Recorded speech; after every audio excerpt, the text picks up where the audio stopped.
Hi, let's hope Bella doesn't interrupt the recording this time and that my friend in the tree doesn't drop out. There's a reason for this friend in the tree. It's the closest I could find to something that's coming up in this chapter, which is titled Abacaxi. Right. The next morning, Fred startled awake with a handful of grass and moss in each hand. The nightmares were getting worse. He blinked, looking around. He was not in the den, but lying in the clearing near the pool. He had dreamt he had heard his father weeping, which was ridiculous. His father had never cried in his life. He had dreamed he was running home. Deep asleep, he must have heaved his body across the clearing. There were patches torn out of the grass around him. He brushed the mud from his face and crawled over to the den. Lila and Con lay asleep, their hair tangled together. But the pineapple wasn't there, nor was Max. It took a moment to be sure he wasn't still asleep. Then he jumped to his feet, whispering, "Please, no, no, no, no." But there were no bones, no blood, so surely a jaguar would have left bones. Fred shook Lila awake. "Max is missing." "What do you want?" she muttered. Her tuck, she tucked her knees up to her chin and batted him away. "I'm sleeping." "Max isn't here." "What?" Lila sat bolt upright. Her eyes still had sleep in the corners, and they were wild. "Max!" she called. She jumped to her feet, scrambling out of the den, tearing her skin on the thorns. "Max!" She stared around the clearing. Her voice rose to a roar. "Maxie, where are you?" Con jolted awake and came barreling out of the den. "What's happening? Are you all right?" She took one look at Lila's stricken face. "Max!" she called. "Stupid idiot boy! What if something's eaten—" "Don't!" said Lila, rounding on her. "Don't you dare!" And then louder, her voice scraping at the air. "Max! Max!" "He might be by the river," said Fred. "We'll split up," said Lila. "If I go down to the river, will you go back towards the plain?" She stumbled forward, dizzy with panic. "Max!" One of the trees giggled. Max stepped out from behind a cedar tree at the edge of the clearing. "Boo!" he said. He waggled his arms and legs and tongue at them. "I've been awake for hours. I'm bored." "Max!" Lila's eyes were brick hard and ferocious. "You vile little brat! If you ever do that again, I'll tell Papa when we get home and he'll beat you with his shoe." Max's face fell. "He wouldn't. He never hits me." "He would if I told him what you did." She looked closer at him, her eyes narrowing. "Where did you go?" "Secret." "And did you eat the pineapple?" "Secret," said Max. He wiped guiltily at his cheek. "Max," Lila balled her fists. "Max, if you ate all our food, I don't care what Mama would say. I'll smack you so hard." Max pressed his lips together and shook his head. "Pick me up, Lila," he said. "Tell us, Max, where did you go?" "Up." His eyes welled up. "I'll tell you if you pick me up." He began to shudder with huge body-shaking sobs. Lila gave a hiss of fury. She picked him up. The sobs ceased immediately. "You can't get your own way just by crying," said Con, her face tight with disgust. He smiled up at her. His eyes were clear of tears. "Yes, I can," he said. "Now tell me," Lila took hold of Max's chin, "where did you go? Where's the pineapple? Did you steal it? Did you eat it all?" "No, I wanted to share some with the animal." "Which animal?" "The monkey thing." "Where?" "By the lavo trees," said Max. He was pouting. "I didn't do anything wrong. He was hungry. I was being kind." Lila dropped Max on the ground. He gave a wail, but saw her face and stopped. "Show me," said Lila, "or I won't believe you." An unexpected excitement gripped Fred. Lila began to run, the other three following, down the path they had hacked toward the cluster of trees surrounding the immense trunk of the boy's lavatory. Max tugged along by the hand, his legs pounding double time to keep up. "Slow down," he wailed. They passed the lavatory and moved out of the sunlight into the thick-growing trees. Suddenly Max stopped. "It's there." He pointed up at a low-hung branch. "See, I wasn't lying." Above their heads rose a great flowering white tree. From one of the branches hung a small animal, unlike anything Fred had ever seen before. It was looking up with enormous eyes at a vulture in the branches above its head.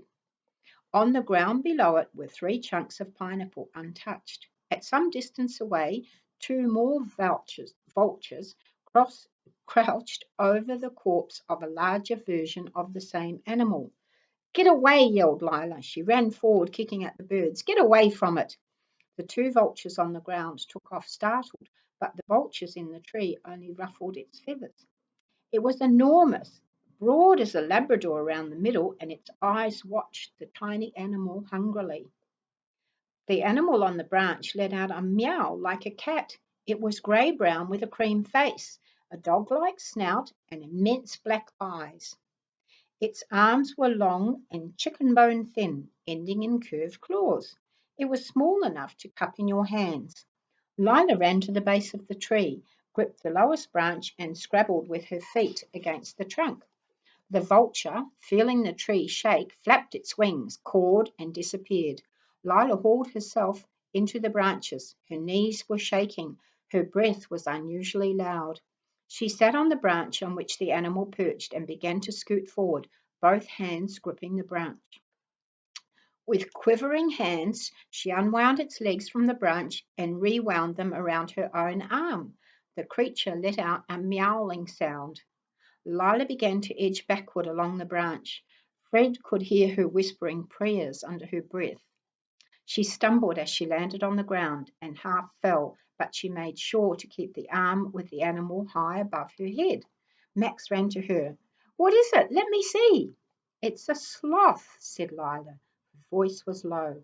A baby sloth. Fred stepped closer. It was one of the most extraordinary things he had ever seen. It was very ugly and very beautiful, both at once. Its fur still had the fluffiness of babyhood. Let's make it play, said Max. He grabbed at Lila's arm. No! Lila seized his wrist, cradling the sloth against her chest. Don't! You'll hurt it. The brother and sister glared at each other. No, I won't. I'll be soft. Maxie, you mustn't. It's terrified. It doesn't have a mother to protect it. See, it's shaking. But I love it. Max looked dangerously close to tears. But it doesn't need you to love it to death. It needs us to be slow, whispered Lila. Come on, Maxie, let's take it back to the camp. You can bring the pineapple. Back in the clearing, Lila made a bed of soft grass for the sloth. She set it down on its stomach where it lay quivering and held out the pineapple to it. I want to touch it, said Max. No, said Lila as she sat down. Let him catch his breath. The sloth shook. Lila shook. Every part of her radiated longing. It was probably the best, Fred imagined, to leave people alone at such moments. People suddenly bludgeoned by passions are unpredictable. They might bite or cry. He stepped backward, giving her room. The sloth moved very slowly out of its bed and toward Lila. It reached her shoe and crawled so slowly Fred was sure he could hear its muscles stretching and retracting under its fur. Into Lila's lap, with a peculiar jerky grace, the sloth reached out and grasped the pineapple between its front claws. Lila didn't seem to be breathing, but it was as if a light came out of her. She seemed to glow out into the forest.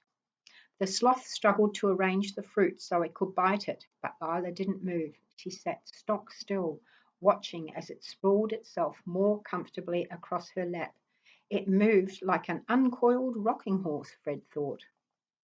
Lila looked up and saw them. I've never seen one in real life, she whispered. People always told me sloths are slow and stupid, but I think they're only slow the way a ballet is slow. Very, very softly, she laid a finger on the sloth's chest. I can feel its heart. It's fast. It's a different rhythm. The sloth finished chewing at the pineapple. It crawled up Lila's arm and clung to her, up near her shoulder, resting its head just below her right ear. It made a little snorting noise and ruffled Lila's hair. He needs a name, said Con. I've never named anything, said Lila. Her neck twisted to look at the sloth. He was trying, very slowly, to eat her earlobe. You don't have pets, asked Fred.